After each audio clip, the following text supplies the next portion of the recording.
Ndugu wa Tanzania, mkusanyiko wetu leo hapa sio kwa ajili ya kuwazawadia walioshinda kwenye uchaguzi, la hasha, bali ni matakwa ya kikatiba ya kukabidhiwa dhamana ya kuwa mtumishi mkuu wa taifa katika kuleta maendeleo endelevu kwa maana ya uimara wa kiuchumi, kisiasa, kidiplomasia na kijamii.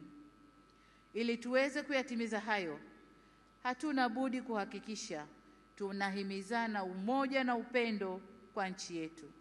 Tunadumisha amani na kuheshimu sheria za nchi. Kinyume cha hayo, maandamano, vurugu, uvunjifu wa amani husababisha maumivu na havileti manufaa wala faida kwa yoyote yule.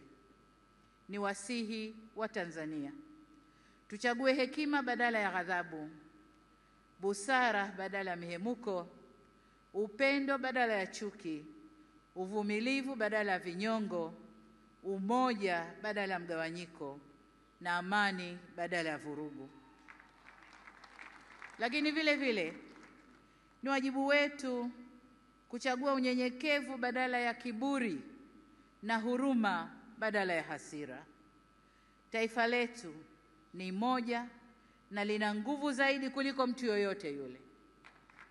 Demokrasia haipimwi kwa nani kashinda uchaguzi, bali kwa jinsi tunavyoendesha mambo yetu baada ya uchaguzi.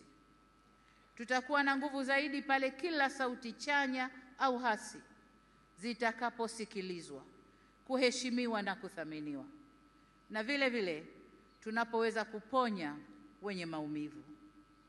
Hii si kazi ya upande mmoja wa serikali peke yake, bali ni kwa kila jumuiya za wananchi, vyama vya siasa, dini zetu na kila mwananchi. Na hapa nitumie fursa hii kuwashukuru kwa dhati ya moyo wangu viongozi wa dini waliohimiza amani na upendo katika kipindi chote cha kabla uchaguzi, wakati wa uchaguzi na sasa baada ya uchaguzi, wanavyoendelea kuhimiza amani na upendo.